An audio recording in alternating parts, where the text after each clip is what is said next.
1952 की बात है। उस वक्त ना दुनिया के जितने भी महान डॉक्टर और वैज्ञानिक थे, उन्होंने पूरी दुनिया को एक तरह से ये यकीन दिला दिया था कि किसी भी इंसान के लिए 4 मिनट से कम समय में 1 मील दौड़ना शारीरिक रूप से पूरी तरह असंभव है। बिल्कुल, उस समय तो इसे एक पत्थर की लकीर मान लिया गया था। हाँ, एग्जैक्टली। उनका दावा था कि इंसान की शारीरिक क्षमता की ना एक सीमा है, और अगर कोई उस सीमा को पार करने की कोशिश भी करेगा तो उसका दिल सचमुच फट जाएगा और वो शरीर ट्रैक पर ही ढह जाएगा।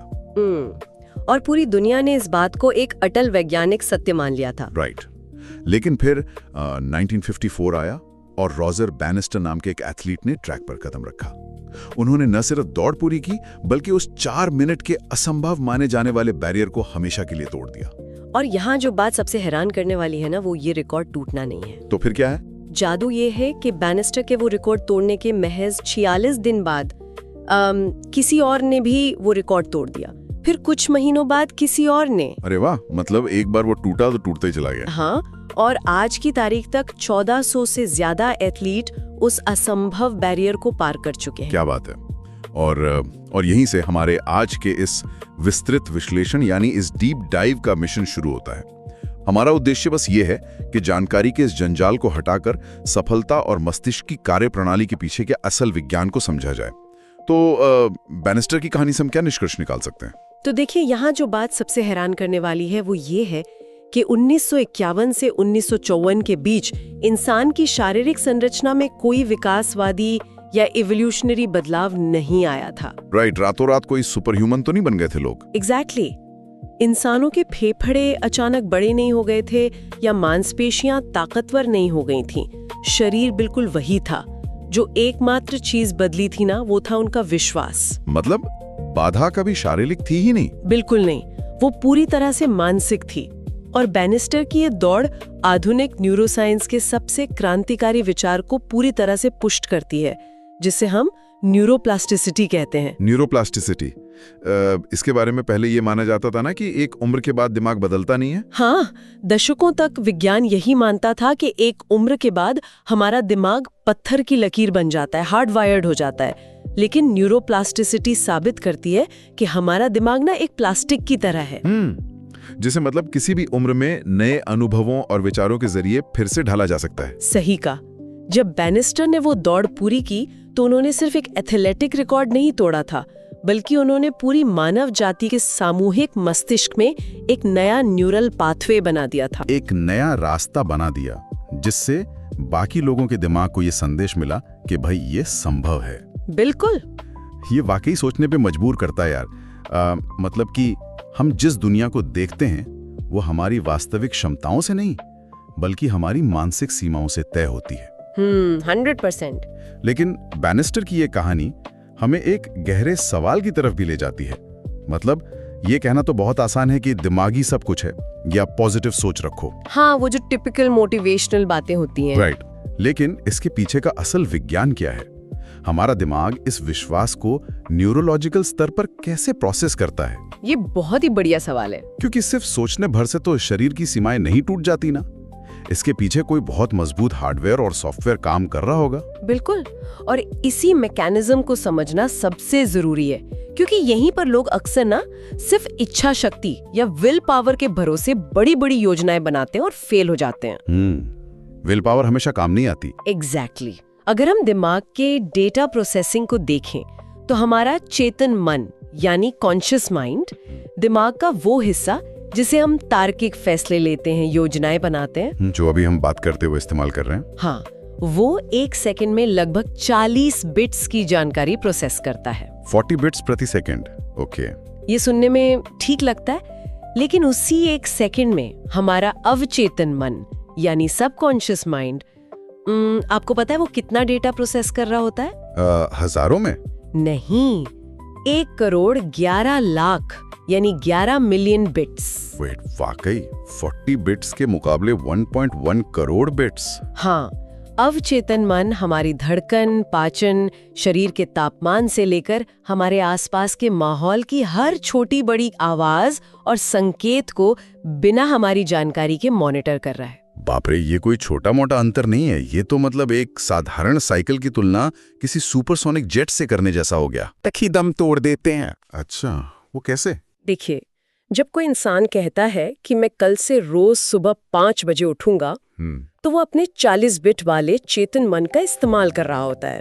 सिर्फ लॉजिक लगा रहा है। राइट, लेकिन उसका 1.1 करोड़ बिट्स वाला अवचेतन मन, जो पुरानी आदतों, आराम की चाहत और पुराने विश्वासों से भरा हुआ है, वो तुरंत इस नए विचार को खारिज कर देता है। अरे वाह, मतलब वो 1.1 करोड़ की पावर से उस 40 बिट वाले फैसले को कुचल देता है। एग्जैक्टली।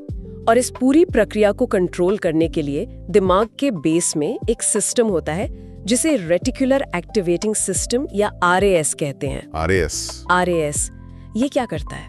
ये एक फिल्टर या सर्च इंजन की तरह काम करता है। दुनिया में हर सेकंड करोड़ों चीजें हो रही हैं। अगर दिमाग हर चीज पर ध्यान देने लगे तो इंसान का कॉग्निटिव लोड इतना बढ़ जाएगा कि वो पागल हो सकता है। सिस्टम ओवरलोड हो जाएगा। बिल्कुल। इसलिए RAS सिर्फ उसी जानकारी को फिल्टर करके हमारे चेतन मन तक पहुंचने देता है जो हमारे मौजूदा विश्वासों और फोकस से मेल खाती है। चलिए, इसके हर पहलू को ना थोड़ा खोल कर देखते हैं। अगर मैं इसे एक और एनालॉजी से समझूं। हाँ, बताइए। तो पुरानी मान्यताओं और डर के साथ कोई नया और बड़ा लक्ष्य तय करना बिल्कुल वैसा ही है जैसे कोई इंसान 90 के दशक के पुराने ऑपरेटिंग सिस्टम पर आज का कोई अत्याधुनिक भारी ग्राफिक्स वाला सॉफ्टवेयर चलाने की कोशिश कर रहा हो। क्या बात है, बहुत ही सटीक उदाहरण है ये। है ना? आप कीबोर्ड पर कितनी भी जोर से बटन क्यों ना दबा लें, यानी कितनी भी विल पावर क्यों ना लगा लें, वो पुराना हार्डवेयर उस नए सॉफ्टवेयर को सपोर्ट ही नहीं करेगा। बिल्कुल, सिस्टम का क्रैश होना तो तय है। राइट, क्योंकि बुनियादी ढांचा ही उस स्तर की प्रोसेसिंग के लिए नहीं बना है। तो फिर इसका समाधान क्या है? समाधान भी न्यूरोसाइंस ही देता है। जब तक उस 11 मिलियन बिट्स वाले ऑपरेटिंग सिस्टम को अपडेट नहीं किया जाता, तब तक 40 बिट्स वाले सॉफ्टवेयर का कोई असर नहीं होगा। तो हम इस हार्डवेयर को अपग्रेड कैसे करें? हमारे दिमाग के अगले हिस्से में प्री फ्रंटल कॉर्टेक्स होता है। इसे हम दिमाग का CEO कह सकते हैं।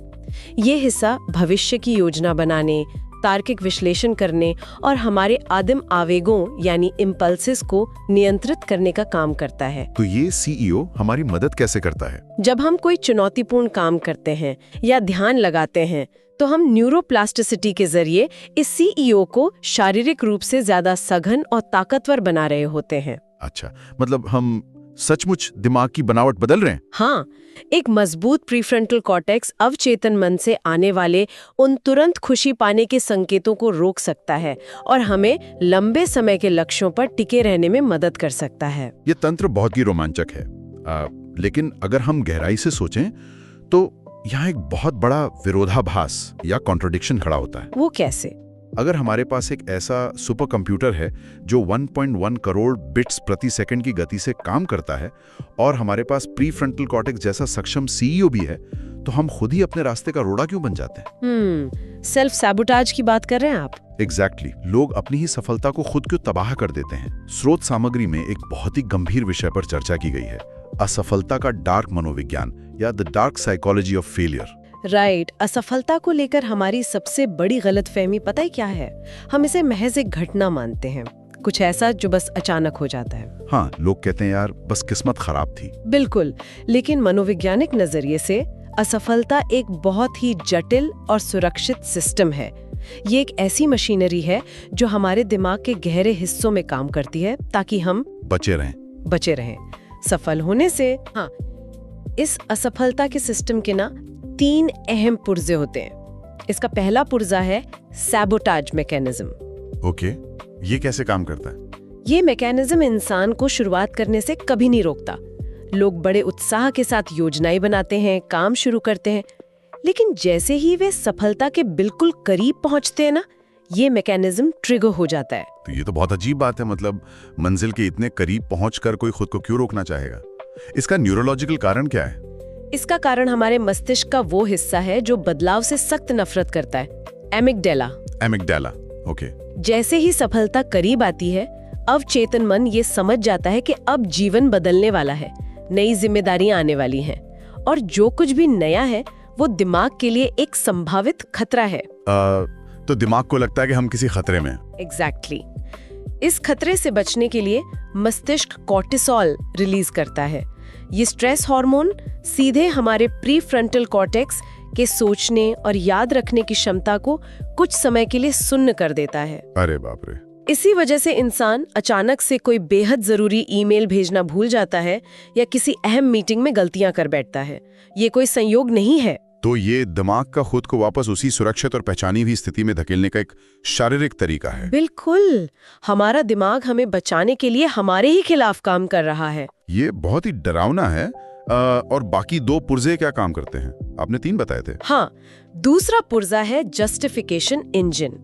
देखिए, इंसान का दिमाग ना कॉग्निटिव डिसोनेंस यानी वैचारिक टकराव को बर्दाश्त नहीं कर सकता। मतलब जब हमारे विचार और एक्शंस मैच नहीं करते। सही कहा। अगर हम हार जाते हैं तो हमारे अहंकार को गहरी ठेस पहुंचती है।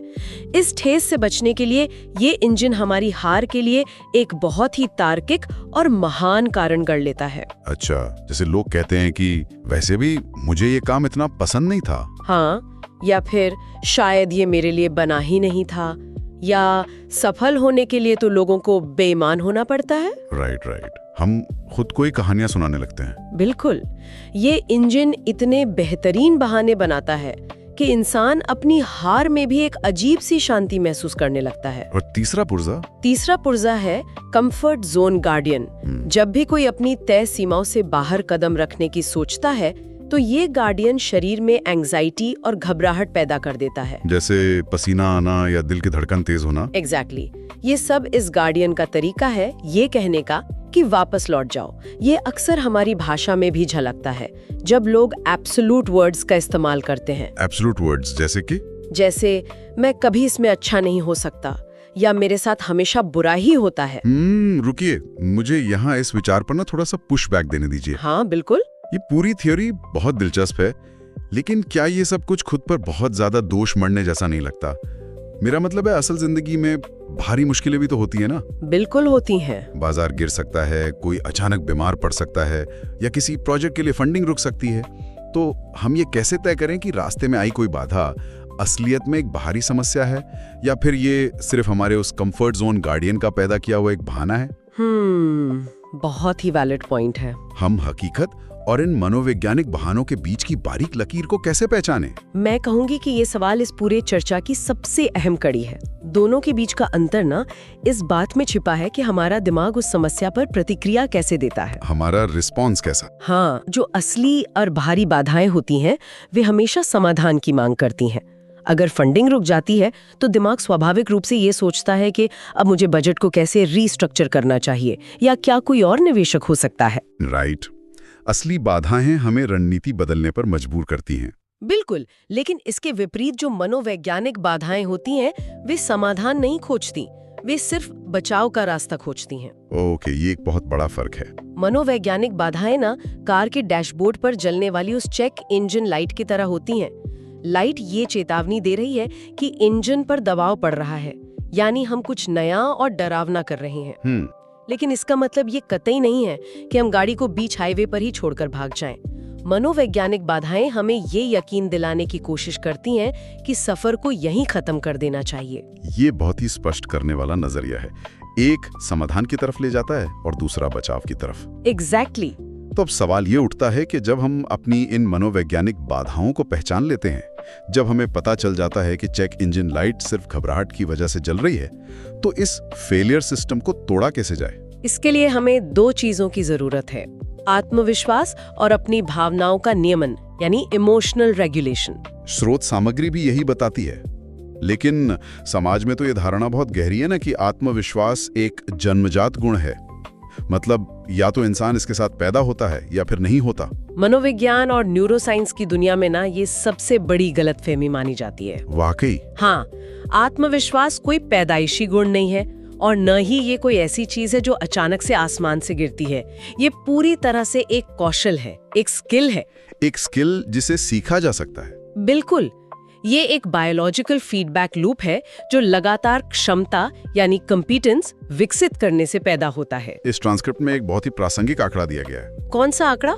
जब भी कोई जॉब वैकेंसी निकलती है तो महिलाएं अक्सर तब अप्लाई करती हैं जब उन्हें लगता है कि वे उस पद की 100% योग्यताएं पूरी करती हैं। ओके, और पुरुष? इसके विपरीत पुरुष सिर्फ 60% योग्यता होने पर ही अप्लाई कर देते हैं। अरे बाप रे, सिर्फ 60% पर? हाँ, और इसका मतलब ये बिल्कुल नहीं है कि एक जेंडर दूसरे से ज्यादा योग्य है। इसका सीधा सा अर्थ ये है कि वे पूरी तरह से तैयार या परफेक्ट महसूस करने से पहले ही एक्शन लेने का जोखिम उठाते हैं। मतलब एक्शन पहले आता है, कॉन्फिडेंस बाद में। एग्जैक्टली। आत्मविश्वास का असली विज्ञान यही है। सफलता मिलने के बाद आत्मविश्वास नहीं आता, बल्कि लगातार छोटे छोटे एक्शन लेने के बाद मस्तिष्क को सबूत मिलता है और तब आत्मविश्वास पैदा होता है। और स्रोत में ये भी बताया गया है कि हम सिर्फ अपने विचारों से ही नहीं बल्कि अपने शरीर का इस्तेमाल करके भी इस आत्मविश्वास के रसायन को बदल सकते हैं। बिल्कुल। एमी कडी का शोध इसका बहुत ही सटीक उदाहरण पेश करता है। उन्होंने ये साबित किया कि शरीर और दिमाग के बीच एक दो तरफा रास्ता होता है। दो तरफा रास्ता कैसे? अगर कोई इंसान सिर्फ 2 मिनट के लिए पावर पोज में खड़ा होता है, यानी सीना तान कर, कंधों को चौड़ा करके और जगह घेरते हुए, तो शरीर का एंडोक्राइन सिस्टम तुरंत हरकत में आ जाता है। सिर्फ 2 मिनट खड़े रहने से? हाँ, इस मुद्रा से शरीर में टेस्टोस्टेरोन का स्तर बढ़ जाता है, जो हमें जोखिम लेने और नेतृत्व करने के लिए प्रेरित करता है। और उसी समय स्ट्रेस हार्मोन कॉर्टिसोल का स्तर नीचे गिर जाता है। क्या बात है! सिर्फ 120 सेकंड में इंसान का शरीर उसके दिमाग को ये रासायनिक संदेश भेज देता है कि हम खतरे में नहीं हैं, हम नियंत्रण में हैं। ये तो कमाल की बात है कि शरीर की मुद्राओं से हम हार्मोन्स को बदल सकते हैं। लेकिन उन तीव्र भावनाओं का क्या, जो किसी ट्रिगर के कारण अचानक से हम पर हावी हो जाती हैं? जैसे किसी बड़ी मीटिंग से पहले अचानक महसूस होने वाला भारी डर या किसी की बात पर अचानक से आने वाला तेज गुस्सा। भावनाओं के इस विज्ञान को न्यूरोसाइंटिस्ट जिल बोल्टे टेलर ने अपने 90 सेकंड के नियम के जरिए बहुत ही वैज्ञानिक ढंग से समझाया है। 90 सेकंड का नियम, ये क्या है? जब हम किसी ट्रिगर का सामना करते हैं तो हमारे मस्तिष्क का वो आदिम हिस्सा तुरंत प्रतिक्रिया करता है और शरीर में रसायनों की बाढ़ ला देता है। एक केमिकल कास्केड शुरू हो जाता है। ओके। लेकिन विज्ञान कहता है कि इस पूरे रासायनिक चक्र को ट्रिगर होने, खून में फैलने और शरीर से पूरी तरह फ्लश आउट होने में केवल और केवल 90 सेकंड का समय लगता है। वेट सिर्फ 1.5 मिनट? एग्जैक्टली। 90 सेकंड के बाद वो रसायन शरीर से बाहर निकल जाता है। तो फिर लोग घंटों तक गुस्सा या उदास क्यों रहते हैं?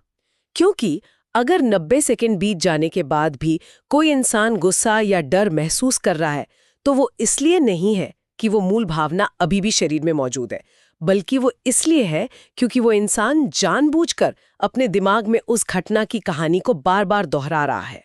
ओह, मतलब हम खुद उस आग में घी डाल रहे हैं। बिल्कुल, जिससे वे रसायन बार बार नए सिरे से ट्रिगर हो रहे हैं। तो बेसिकली इसे ऐसे समझ सकते हैं कि भावनाएं हमारे स्मार्टफोन की स्क्रीन पर आने वाले पॉपअप नोटिफिकेशंस की तरह हैं। हाँ, बिल्कुल सही एनालॉजी है। वे स्क्रीन पर आएंगी जरूर, आप उन्हें आने से नहीं रोक सकते क्योंकि ये एक बायोलॉजिकल प्रक्रिया है। राइट। लेकिन 90 सेकंड के बाद हमारे पास ये विकल्प होता है कि हम उस नोटिफिकेशन को स्वाइप करके हटा दें। मतलब हमें उस हर एक नोटिफिकेशन पर क्लिक करके ऐप के अंदर जाकर उस भावना की पूरी कहानी में डूबने की जरूरत नहीं है। ये एनालॉजी इस प्रक्रिया को बहुत ही सरलता से समझाती है। हमें भावनाओं को दबाना नहीं है, 90 सेकंड तक उन्हें महसूस करना है, लेकिन उन्हें अपनी गाड़ी का ड्राइवर नहीं बनने देना है। ये एक बहुत ही व्यवहारिक नजरिया है। तो अगर हम इस पूरी यात्रा को देखें, हमने दिमाग के 11 मिलियन बिट वाले हार्डवेयर को समझा। हमने उस फेलियर सिस्टम की पहचान की जो हमें पीछे खींचता है, और हमने भावनाओं को 90 सेकंड में स्वाइप करना भी सीख लिया। राइट। लेकिन अगर कोई इंसान ये सब सीख ले, दुनिया का सबसे बेहतरीन माइंडसेट हासिल कर ले, लेकिन जमीनी स्तर पर कोई एक्शन ही ना ले, तो ये सारा ज्ञान महज एक मनोरंजन बनकर रह जाएगा ना? बिल्कुल, बिना एक्शन के सब बेकार है। सोचने और असल में करने के बीच जो एक गहरी खाई है, जिसे मनोविज्ञान में इंटेंशन एक्शन गैप कहा जाता है, दिमाग को उसे पार करने के लिए कैसे तैयार किया जाए? देखिए, इस खाई को पार करने का सबसे बड़ा दुश्मन है परफेक्शनिज्म, यानी हर चीज को बिल्कुल दोष रहित करने का जुनून। लेकिन परफेक्शनिज्म तो अच्छी बात मानी जाती है ना? यही तो धोखा है। परफेक्शनिज्म असल में गुणवत्ता या क्वालिटी की तलाश नहीं है। ये एक डार्क साइकोलॉजिकल शील्ड है जो इंसान को आलोचना से बचाती है। अच्छा, मतलब अगर काम पूरा ही नहीं होगा तो कोई बुराई भी नहीं कर पाएगा। एग्जैक्टली क्योंकि जो लोग एक्शन लेने में माहिर होते हैं वो जानते हैं कि एक खराब और अधूरी योजना को बाद में सुधारा जा सकता है, लेकिन जो योजना कभी कागज से बाहर ही नहीं आई उसे कैसे सुधारा जाएगा। बहुत सही बात है। तो एक्शन लेने की आदत कैसे डालें? यहीं पर आदतों का विज्ञान या हैबिट लूप काम आता है, जो 3 हिस्सों में बटा है: क्यू, इशारा, रूटीन, आदत और रिवॉर्ड, इनाम। और इस लूप को शुरू करने का सबसे शक्तिशाली तरीका है 2 मिनट का नियम। ये नियम कहता है कि अगर किसी नए काम को 2 मिनट या उससे कम समय में शुरू किया जा सकता है तो उसे तुरंत कर डालना चाहिए, उसे भविष्य के लिए टालना नहीं चाहिए। सिर्फ 2 मिनट? हाँ, और इसके साथ ही ना एक और बहुत बड़ी भ्रांति है, समय की कमी। लोग अक्सर कहते हैं कि उनके पास समय नहीं है, जबकि असल में उनकी समस्या टाइम मैनेजमेंट की नहीं बल्कि एनर्जी मैनेजमेंट की होती है। समय प्रबंधन और ऊर्जा प्रबंधन, इसमें ये न्यूरोलॉजिकल अंतर कैसे काम करता है? हम अक्सर समय को ना एक समान मानते हैं कि हर घंटे की वैल्यू बराबर है, लेकिन हमारी कॉग्निटिव एनर्जी दिन भर एक समान नहीं रहती। राइट। कभी हम बहुत एनर्जेटिक होते हैं, कभी बिल्कुल ड्रेन हो जाते हैं। बिल्कुल। कोई इंसान दिन के 14 घंटे काम करने का टाइम टेबल तो बना सकता है, लेकिन अगर उसका मस्तिष्क ग्लूकोज और ऊर्जा से खाली हो चुका है तो वे आखिरी के 4 घंटे सिर्फ कंप्यूटर स्क्रीन को घूरते हुए गुजरेंगे। उसमें कोई रचनात्मक फैसले नहीं लिए जा सकते। तो सही तरीका क्या है? जब कोई इंसान अपनी शारीरिक, मानसिक और भावनात्मक ऊर्जा को अपने सबसे चुनौतीपूर्ण काम के साथ सही ढंग से जोड़ता है, जहां चुनौती का स्तर और उसके स्किल का स्तर दोनों ऊंचे होते हैं, तब वो एक विशेष न्यूरोलॉजिकल अवस्था में प्रवेश करता है। इसे फ्लो स्टेट कहा जाता है। फ्लो स्टेट, ये वही है ना जिसे एथलीट्स अक्सर इन द जोन होना कहते हैं। हाँ, एग्जैक्टली।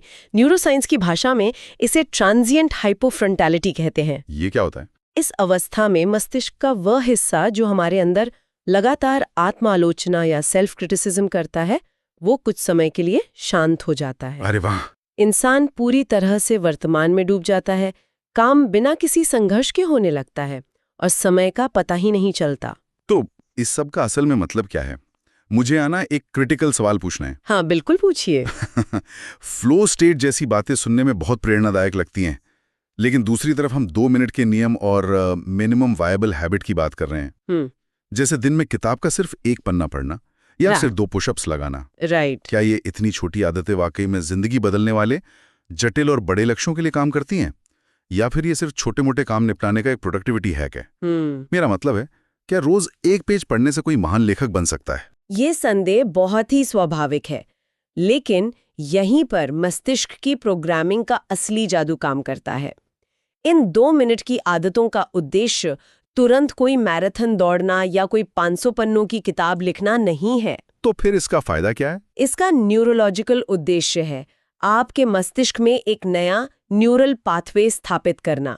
हमारा दिमाग हमेशा सबूतों की तलाश में रहता है। सबूत? अपनी ही पहचान के बारे में। एग्जैक्टली। जब कोई इंसान रोजाना बिना नागा किए सिर्फ 1 पन्ना पढ़ता है तो वो ज्ञान इकट्ठा करने से ज्यादा अपनी पहचान, अपनी आइडेंटिटी को बदल रहा होता है। उसका दिमाग खुद को ये सबूत देने लगता है कि मैं वो इंसान हूं जो रोज पढ़ता है। या अगर कोई रोज सिर्फ 2 पुशअप्स लगाता है तो उसकी पहचान बनती है कि मैं वो इंसान हूं जो वर्कआउट मिस नहीं करता। मतलब बदलाव हमेशा पहचान के स्तर पर होता है। बिल्कुल। एक बार जब दिमाग उस नई पहचान को स्वीकार कर लेता है ना, तो आदतें अपने आप गहरी, लंबी और बड़ी होती चली जाती हैं। 2 मिनट का नियम कोई काम खत्म करने की तकनीक नहीं है, ये महज शुरू करने की कला है। ये एक बहुत ही गहरा विचार है कि परिणामों के पीछे भागने के बजाय अपनी पहचान और अपने सिस्टम पर काम करना चाहिए। सही कहा। चलिए अब इस पूरे विस्तृत विश्लेषण को समेटते हैं। आज की चर्चा से ये बात पूरी तरह से साफ हो जाती है कि सफलता कोई रहस्यमयी घटना नहीं है और न ही ये सिर्फ किस्मत या टैलेंट का खेल है। बिल्कुल नहीं। ये पूरी तरह से एक इंजीनियर किया हुआ सिस्टम है। ये इस बात पर निर्भर करता है कि एक इंसान अपने दिमाग के उस 1.1 करोड़ बिट्स प्रति सेकंड वाले सुपर कंप्यूटर का स्टीयरिंग किस दिशा में मोड़ता है। चॉइस हमारी है। राइट। हम या तो उस फेलियर सिस्टम और बहानों के इंजन के गुलाम बन सकते हैं, या फिर न्यूरोप्लास्टिसिटी के विज्ञान का इस्तेमाल करके 90 सेकंड के नियम से अपनी भावनाओं को नियंत्रित करके और छोटी आदतों के जरिए अपने एक्शन के नए रास्ते बना सकते हैं। बिल्कुल। और इस पूरी प्रक्रिया को समझने के बाद ना, मैं इस चर्चा के अंत में स्रोत से एक बहुत ही पावरफुल विचार रखना चाहूंगी। हाँ प्लीज। ये विचार नसीम तालिब के काम से प्रेरित है। हम आधुनिक दुनिया में अक्सर रेजिलियंस या लचीलेपन की बहुत बात करते हैं कि जब कोई मुश्किल या तनाव आए तो हम टूटे नहीं और वापस अपनी पुरानी स्थिति में आ जाए, बाउंस बैक कर लें। हाँ, रेजिलियंस को तो बहुत बड़ा गुण माना जाता है। लेकिन तालिब एंटी फ्रेजिलिटी का कॉन्सेप्ट देते हैं। जरा सोचिए, अगर हमारा अंतिम लक्ष्य सिर्फ तनाव या असफलताओं से रिकवर होना ना हो तो? मतलब रिकवर होने से भी कुछ बेहतर। हाँ, क्या हो अगर हम एक ऐसा मानसिक सिस्टम बना लें जो अराजकता, मुश्किलों और झटकों से टूटने के बजाय और भी ज्यादा ताकतवर हो जाए? जैसे जिम में होता है। एग्जैक्टली, ठीक वैसे ही जैसे जिम में जब मांसपेशियों पर स्ट्रेस पड़ता है तो वो टूटकर पहले से ज्यादा मजबूत बन जाती हैं। ये तो सिर्फ सरवाइव करने से कहीं आगे की बात है। ये तो मुश्किलों को अपने विकास के लिए इस्तेमाल करना हुआ। यही इसका सार है। और इससे भी बड़ा सवाल है विरासत या लेगेसी का। क्या हो अगर हम माइंडसेट की इस अपार ताकत और न्यूरोप्लास्टिसिटी का इस्तेमाल सिर्फ अपने व्यक्तिगत प्रमोशन या अपनी सुविधाएं बढ़ाने के लिए ना करें? तो फिर किस लिए करें? क्या हो अगर हम इस मानसिक स्पष्टता का इस्तेमाल ऐसे संस्थान या इंस्टीट्यूशंस, ऐसे विचार और ऐसे मूल्य स्थापित करने के लिए करें जो हमारे जाने के दशकों बाद भी आने वाली पीढ़ियों को दिशा दिखाते रहें? वाह, ये तो बहुत बड़ी सोच है। इस बड़े बदलाव का बीज कोई बाहरी ताकत नहीं, बल्कि इंसान का अपना दिमाग है। तो अब सबसे बड़ा सवाल जो हर किसी को खुद के सामने रखना चाहिए वो ये है, एक इंसान इस 1.1 करोड़ बिट्स वाले सुपर कंप्यूटर का इस्तेमाल किस दिशा में करेगा? क्या बात है। और इसी उत्तेजक सवाल के साथ ना हम वापस वहीं पहुंच जाते हैं जहां से हमने आज की ये चर्चा शुरू की थी, रोजर बैनिस्टर की उस ऐतिहासिक दौड़ पर। जब उन्होंने दौड़ना शुरू किया था तो दुनिया की नजर में वो 4 मिनट का बैरियर एक अभेद्य और खौफनाक दीवार थी। लेकिन जब उन्होंने अपने माइंडसेट को बदला और उस दीवार को पार किया तो वो दीवार महज एक कागज का पर्दा निकली। बिल्कुल। हम सभी के व्यक्तिगत और पेशेवर जीवन में भी ना कोई 4 मिनट का मील जरूर है, कोई ऐसा बैरियर जिसे हमारा अवचेतन मन असंभव मानकर बैठा है। राइट। तो अब ये हमें तय करना है कि हम उस बैरियर को सच मानकर वहीं रुक जाएं या अपने मानसिक हार्डवेयर को अपग्रेड करके उस कागज के पर्दे को हमेशा के लिए फाड़ दें। आज के इस डीप डाइव में हमारे साथ जुड़ने के लिए धन्यवाद। सोचते रहिए और अपने माइंडसेट को मास्टर करते रहिए।